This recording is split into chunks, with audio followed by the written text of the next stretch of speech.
एक बेबस के नीड से पूछो कितनी पीड़ है छाती में। खास शख्सियत में होगी दलितों की बात, दलितों के जख्मों पर लगेगा मरहम।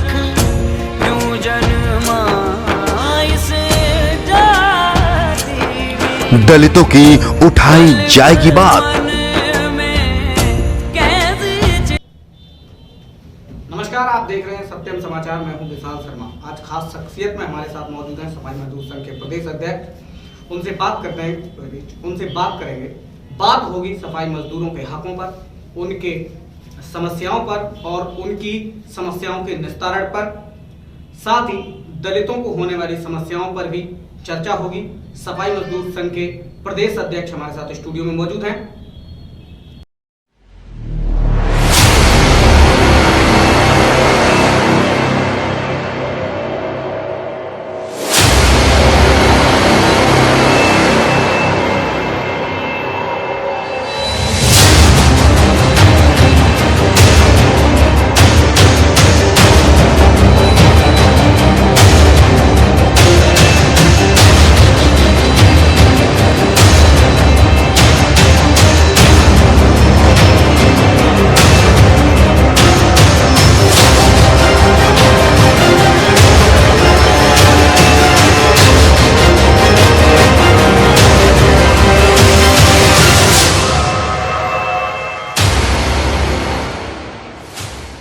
हमारे साथ स्टूडियो में मौजूद हैं सफाई मजदूर संघ के प्रदेश अध्यक्ष अधिवक्ता विशाल सिंह बाल्मीक।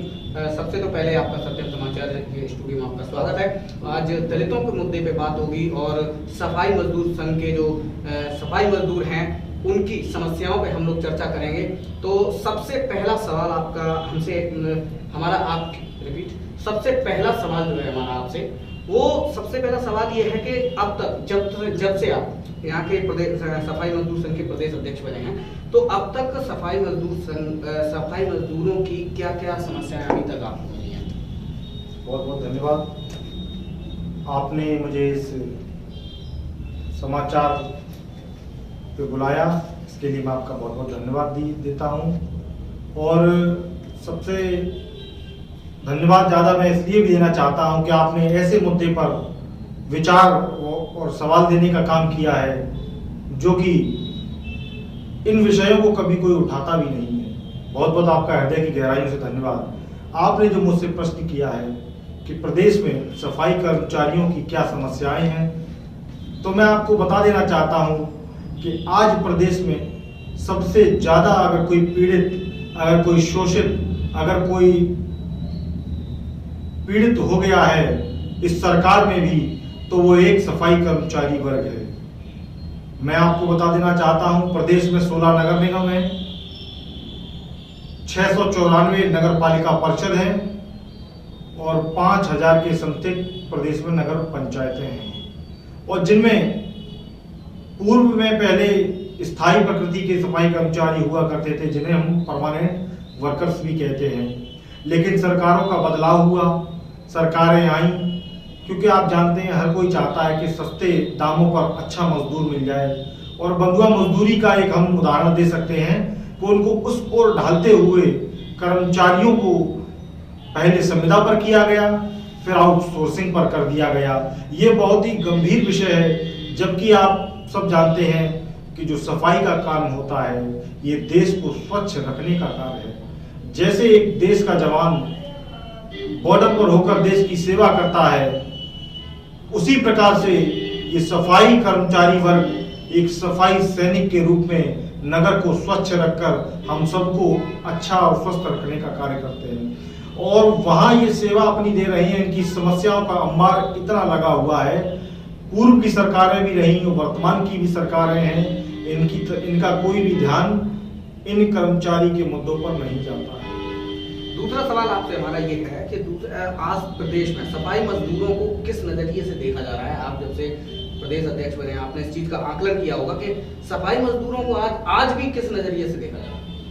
ये बहुत ही अच्छा प्रश्न आपने मुझसे किया है संपादक महोदय। जैसा कि आप सभी जानते हैं इस प्रदेश में जो सफाई का कार्य होता है वो ज़्यादातर वाल्मीकि समाज के लोग, स्वच्छकार समाज की जातियों से जुड़े हुए लोग करते हैं। और जो सफाई का कार्य करते हैं, इस देश में सफाई का कार्य करने वाले को हम घृणा की नज़रों से देखते हैं। उनसे हीन भावना होती है हमें, कहीं वो हमको छू ना लें, कहीं वो हमें उनको टच ना हो जाए, हम अपवित्र हो जाएंगे। जैसे एक देश का सैनिक जब बॉर्डर पर रक्षा करता है तो हृदय से एक भावना आती है हमारे अंदर कि हम उसके लिए सम्मान करें। और वहीं एक दूसरी ओर सफाई कर्मचारी जब नालों को साफ सफाई करता है तो उसको हमें देख के ये आती है कि हम इससे दूर रहें, हम इसको छू लेंगे तो हम गंदे हो जाएंगे। वो भी एक व्यक्ति है, वो भी एक इंसान है, आम इंसान है, जैसे हमें आप हैं उसी तरह से वो भी एक इंसान है, लेकिन उसका जो जीवन है हमारी और आपकी स्वच्छता की सेवा में जा रहा है। और हमें अधिक से अधिक उनको सम्मान देना चाहिए, जैसे हम देश के सैनिक को भी देते हैं, उसी प्रकार से हमें सम्मान देना चाहिए। आपने ये कहा कि जैसे सैनिक, जिस तरीके से सैनिक का सम्मान होना चाहिए वैसे ही सफाई मजदूर का सम्मान होना चाहिए। आपकी बात माननी जानी चाहिए। और लेकिन अभी तक जब से आप प्रदेश अध्यक्ष बने तो इस मसले को लेकर अभी तक आपने क्या किया है? मैंने जब भी इस विषय को ध्यान रखते हुए मैंने बहुत सी नगर पालिकाएं, नगर पंचायतों और नगर निगमों में भ्रमण भी किया है। मैं गया ही भी हूँ और अपने कर्मचारी बंधुओं से मिला भी हूँ। इस विषय पर मैं अखिल भारतीय सफाई मजदूर संघ का प्रदेश अध्यक्ष भी हूँ।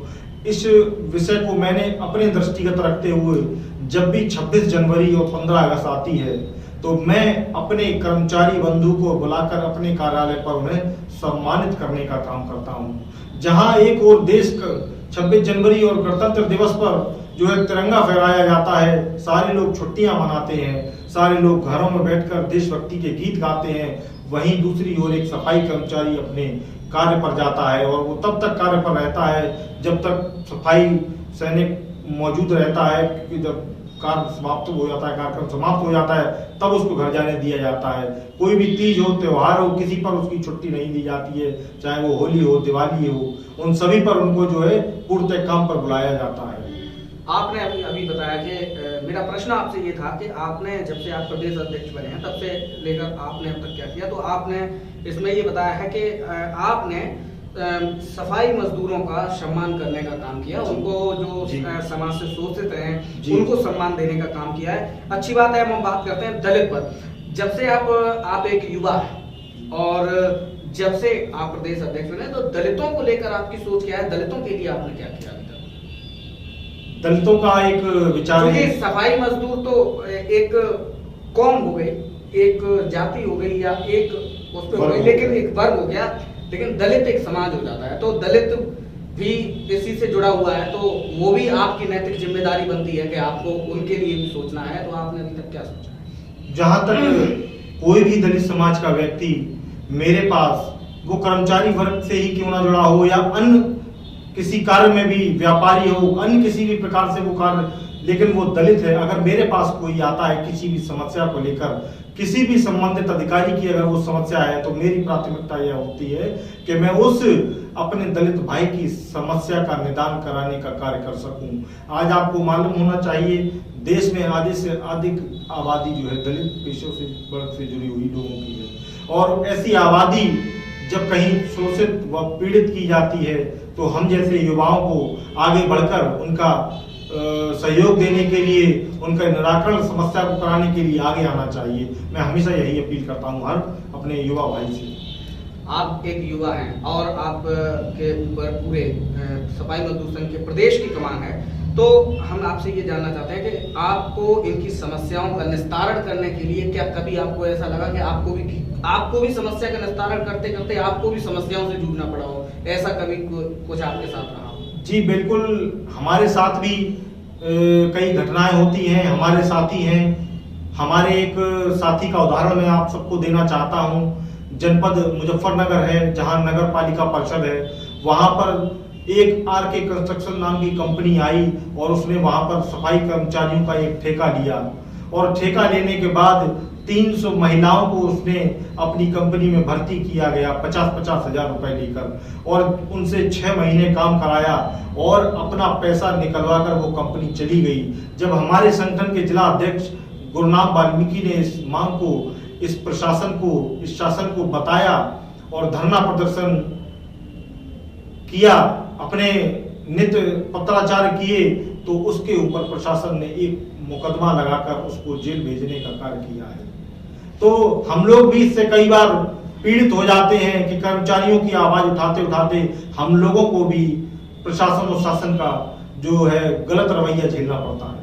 मतलब आपको भी समस्याओं का निस्तारण करते समय आपको भी प्रशासनिक दंड या प्रशासनिक अवहेलना झेलनी पड़ती है। तो अगर हम बात करें दलित समाज की, तो दलित समाज का राजनीति में आप क्या योगदान मानते हैं?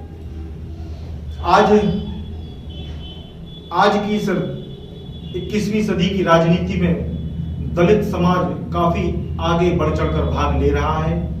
चाहे वो किसी भी तरह का चुनाव हो, लोकसभा का हो, विधानसभा का हो, जिला पंचायत का हो, नगर पालिका परिषद का हो, वार्ड सभासद का हो, चाहे वो ग्राम प्रधानी का हो, क्षेत्र पंचायत सदस्य का हो, ब्लॉक प्रमुख का हो। आज जो जनता के चुनाव होते हैं, जो भी जनता के द्वारा प्रतिनिधि चुने जाते हैं, हमारे जो कर्मचारी वर्ग और दलित वर्ग के जो लोग होते हैं, चाहे बाहर कहीं भी नौकरी करते हैं अपने जीवन यापन के लिए, लेकिन जिस दिन वो मतदान होता है उस दिन वो मतदान में अपने पुनः घर पर आकर मतदान देकर एक अच्छे जनप्रतिनिधि चुनने का कार्य करते हैं।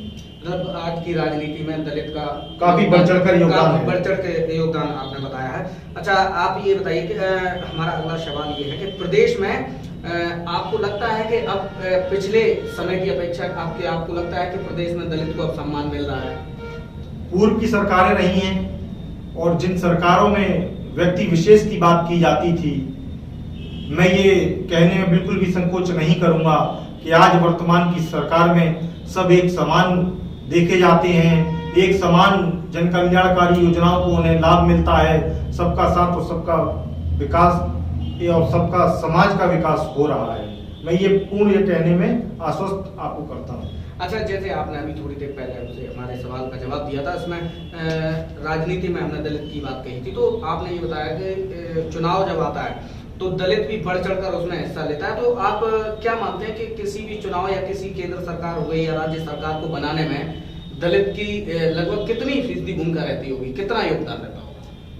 जैसा कि आप जानते हैं, देश में, इस भारत देश में दलितों की आबादी बहुसंख्यक रूप से है, और जब चुनाव आते हैं और उन चुनावों में दलितों का जो वोट प्रतिशत होता है, तो वोट प्रतिशत आधे से अधिक संख्या में जाता है। जैसा कि अगर आप देख लें 70% अगर अनुमान लगाएं तो 70% वोट दलित चुनावों में करते हैं।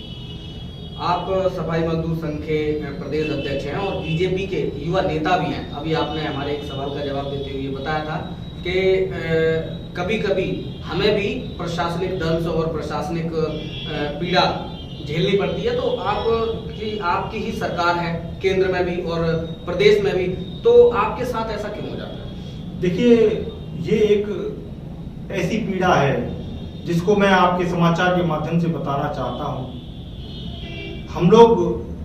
मैं भारतीय जनता पार्टी का प्रतिनिधि भी हूँ, परंतु एक जो विशेषकर सफाई कर्मचारी वर्ग की जो मैं राजनीति करता हूँ प्रदेश में, सफाई कर्मचारियों की जो बात मैं उठाता हूँ, उस कर्मचारी की बात उठाने के लिए मुझे कई अधिकारियों से दो हाथ भी करने पड़ते हैं, वार्तालाप भी करनी पड़ती है, नोक-झोंक भी होती है, क्योंकि उनके द्वारा जो गलत काम किए जा रहे हैं, जो भ्रष्टाचार फैले हुए हैं, उन भ्रष्टाचारों को जब हम उजागर करेंगे तो फिर वो पार्टी नहीं देखते हैं, वो व्यक्ति विशेष को नहीं देखते हैं। उनका एक ही काम होता है कि जो हम भ्रष्टाचार कर रहे हैं उसको दबाया जा सके और किसी प्रकार से हमारा कोई भी भ्रष्टाचार उजागर ना हो सके, जिससे हम दंडात्मक रूप से कार्रवाई के झेल सके।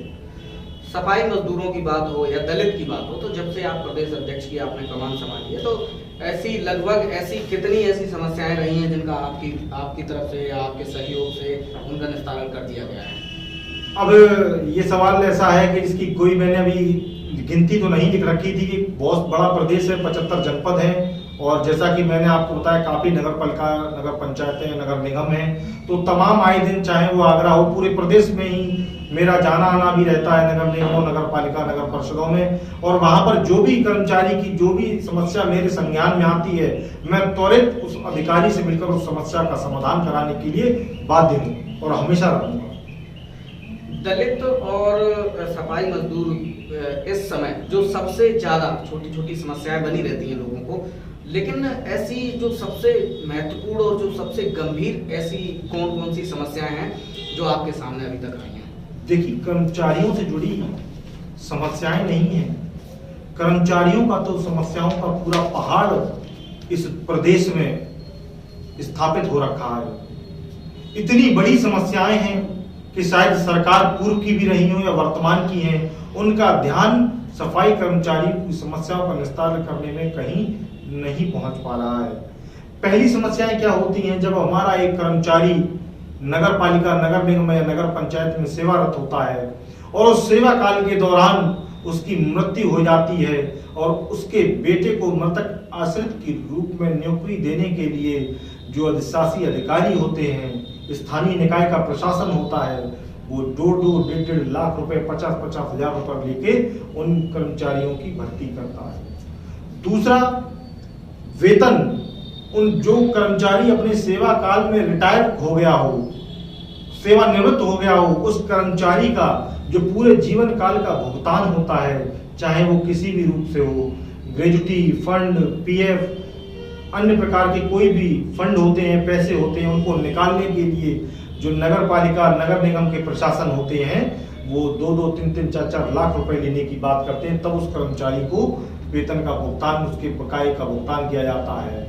अच्छा, प्रदेश के जो भी दलित हैं या सफाई मजदूर हैं, उनके हितों के लिए आपके पास क्या प्लान है? मैं प्रदेश में जो भी सफाई कर्मचारी हैं उनके लिए मैं एक ही आवाज देना चाहता हूं इस समाचार चैनल के माध्यम से कि हमें एकजुट होकर लड़ाई लड़नी है। मैं आप सबका प्रतिनिधित्व कर रहा हूं, आपके जिम्मेदारी मेरे कंधों पर है, तो मैं एक अधिवक्ता के रूप से, कानूनन रूप से भी मैं आपकी पूरी मदद करना चाहता हूं। और आप जो आज समस्याओं से जूझ रहे हैं, आप जो पीड़ाओं से झेल रहे हैं, मैं उन पीड़ाओं को दूर करना चाहता हूं। जो भी आउटसोर्सिंग वर्कर हैं, जो भी संविदा कर्मचारी हैं, जो आज गरीबी रेखा में बहुत ही पिछड़ गए हैं, जो अपने बच्चों को शिक्षा तक नहीं दिला पा रहे हैं, मैं उनको शिक्षित बनाना चाहता हूं, मैं उनको आगे ले जाना चाहता हूं। हमारा अखिल भारतीय सफाई मजदूर संघ आज नई दिल्ली में हमारे राष्ट्रीय अध्यक्ष माननीय करण सिंह कर्मा जी, माननीय राष्ट्रीय प्रधानमंत्री राज्यपाल महरोलिया जी के नेतृत्व में उनको IAS PCS की फ्री कोचिंग कराने का कार्य कर रहा है। हम अपने सफाई कर्मचारी बच्चों को आगे शिक्षित करके इस लाइन को बदलकर उनको बिजनेस लाइन में, नौकरी लाइन में ले जाना चाहते हैं, जिससे कि सफाई की जो कर्मचारी हमारे पूर्वजों को झेलते चले जा रहे हैं, उनको आगे झेलने, उस पीड़ा को झेलने का कार्य ना करना पड़े। अच्छा, आपके पास जो आपका समाज, आपने अभी बात कही कि एकजुट होने की जरूरत है, तो क्या आपको लगता है कि आपका ये समाज भी बिखरा पड़ा है? देखिए, मैं आपको बताना चाहता हूं आपके समाचार चैनल के माध्यम से, उसको एकजुट होने की भी जरूरत है। जी, ये विषय एक ऐसा विषय है कि सब समाज, कोई भी समाज ले लीजिए, वहां पर डिवाइड एंड रूल की पॉलिसी अपनाई जाती है। समाज को विभाजित करके विभिन्न जगहों में बांट दिया जाता है और उनको एकजुट करने में काफी समय देना पड़ता है। जब वो एकजुट हो जाते हैं तो फिर स्वयं ही वो अपने समस्याओं का निस्तारण करने के लिए अग्रणी बन जाते हैं। अच्छा, दलितों को एकजुट करने के लिए आपके पास क्या प्लान है? किस तरीके से आप दलितों को या पूरे समाज को एकजुट कर सकते हैं? मैं सभी दलित भाइयों से और विशेषकर सफाई कर्मचारी वर्ग जो हमारा विभिन्न जगह बटा हुआ है, इन सभी लोगों से कहना चाहता हूं कि आप लोग जब एक राय और एक मत होना चाहते हैं तो हमें से एक अच्छे नेतृत्व की जरूरत होती है, जो नेतृत्व उन दलितों का कभी अपमान ना होने दे, कभी उनको शोषित ना होने दे और उनकी जो आवाज हो वो प्रमुखता से शासन में, प्रशासन में उठाने का कार्य करे। हम सभी को ऐसे प्रतिनिधि को अपने बीच में रखना चाहिए जो हमारी आवाज को बुलंद करने का कार्य कर सके। अच्छा, आपसे अंतिम एक सवाल ये है कि प्रदेश अध्यक्ष की कमान आपको सौंपी गई, आप शिक्षित भी हैं, आप युवा भी हैं, तो अब आप ऐसा क्या करने वाले हैं जो अगली बार भी जब आपके संघ का चुनाव हो या जो भी चुनाव होते हैं आपके सामाजिक जो होते हैं, तो ऐसा क्या करना चाहेंगे या ऐसा क्या करेंगे जो अगली बार भी प्रदेश की कमान आपको ही दी जाए? मैं सफाई कर्मचारियों के लिए इस प्रदेश में पहला कार्य जो उनके लिए करने वाला हूँ, शासन से प्रशासन से लड़के झगड़ के अपनी बात को मनवाते हुए, जैसे एक देश में सैनिक का सम्मान होता है, उसी प्रकार से 26 जनवरी और 15 अगस्त को सफाई कर्मचारी वर्ग का भी सम्मान किया जाना चाहिए। दूसरा, उन कर्मचारियों के हितों को, चाहे वो आउटसोर्सिंग वर्कर हो, चाहे वो संविदा वर्कर हो, मैं उन सभी को सरकार से मांग करके और उनको परमानेंट कराने के लिए मैं एकजुट होकर लड़ाई लड़ूंगा तथा आगामी आने वाले समय में मैं सरकार से आशा करूंगा कि वो स्थायी प्रकृति के इस कार्य को परमानेंट नियुक्ति करने के माध्यम से ही कराया जाए।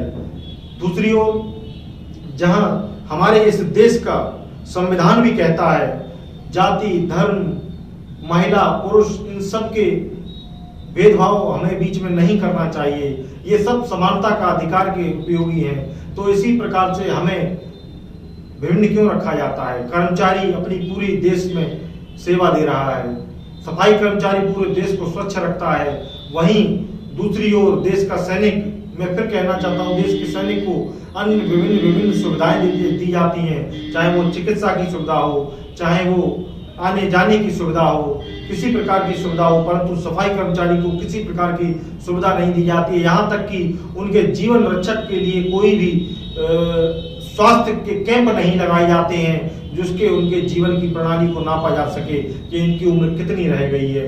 बहुत से हमारे सफाई कर्मचारी भाई इस देश में सीवर की सफाई करते हुए अपने प्राणों की आहुति दे दी। उन प्राणों की आहुति दिए गए कर्मचारियों को आज तक किसी सरकारों ने याद तक नहीं किया है। ये बहुत ही शर्म की बात है कि हम ऐसे तबके को भूल जाते हैं जो हमारी प्रतिदिन सेवा कर रहा है, हमें प्रतिदिन स्वच्छ रख रहा है, हमें प्रतिदिन स्वस्थ रख रहा है। हम ऐसे तबके को भूल जाते हैं। मैं उस तबके की बात उठाना चाहता हूं और उस तबके की समस्याओं का निस्तारण करने के लिए निरंतर प्रयासरत रहूंगा। सरकार से उनकी मांग लगातार उठाता रहूंगा। विशाल जी, आपका सत्यम समाचार के स्टूडियो में बहुत बहुत स्वागत है और आगे भी हम ऐसे ही एक किसी अन्य जनप्रतिनिधि से आपको रूबरू कराएंगे जो प्रदेश की कमान